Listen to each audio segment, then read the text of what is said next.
इस्राएल ने मरियम से कहा, तुम एक बालक को जन्म दोगी। कैसे? मरियम ने पूछा। मेरा तो विवाह नहीं हुआ है। परमेश्वर का पवित्र आत्मा तुम पर आएगा, बालक परमेश्वर का पुत्र होगा। मरियम ने उस पर विश्वास किया। मरियम की मंगनी यूसुफ के साथ हुई थी, पर उसने उसकी कहानी पर विश्वास नहीं किया, इसलिए स्वर्गदूत उसके पास भी आया।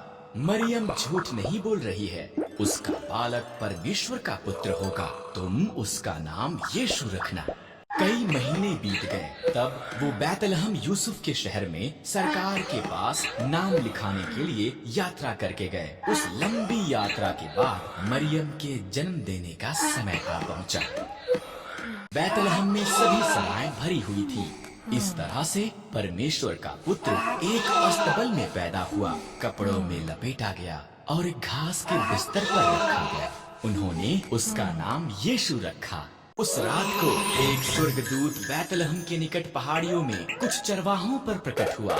सुसमाचार, स्वर्गदूत ने कहा, तुम्हारा उद्धारकर्ता पैदा हुआ है, वो बैतलहम में एक चरनी में रखा हुआ है। अचानक और स्वर्गदूत प्रकट हुए, इतने ज्यादा कि उनसे पूरा आकाश भर गया। आकाश में परमेश्वर की महिमा।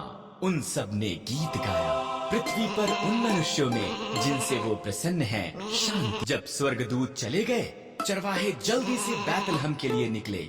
उन्होंने बालक, उनके उद्धारकर्ता को एक घास के बिस्तर पर लेटा देखा। ये ऐसा ही था जैसा कि स्वर्गदूत ने उनसे कहा था।